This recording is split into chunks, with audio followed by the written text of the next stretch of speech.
Welcome to The Real Estate Insider. It's Mindy again, and today we're going back in time and looking at the former lakeside mansion of the Bishop T.D. Jakes in Dallas, Texas.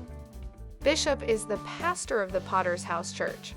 He resides in a larger Fort Worth mansion now that we'll link to at the end of this video. But this is the mansion he owned for years and years.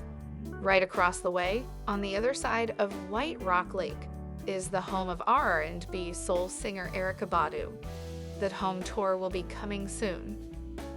This mansion is nearly 11,000 square feet, with 5 bedrooms and 6 bathrooms. Interestingly, the area isn't very private or gated. There's a gym, a batting cage, a koi pond, and guest quarters.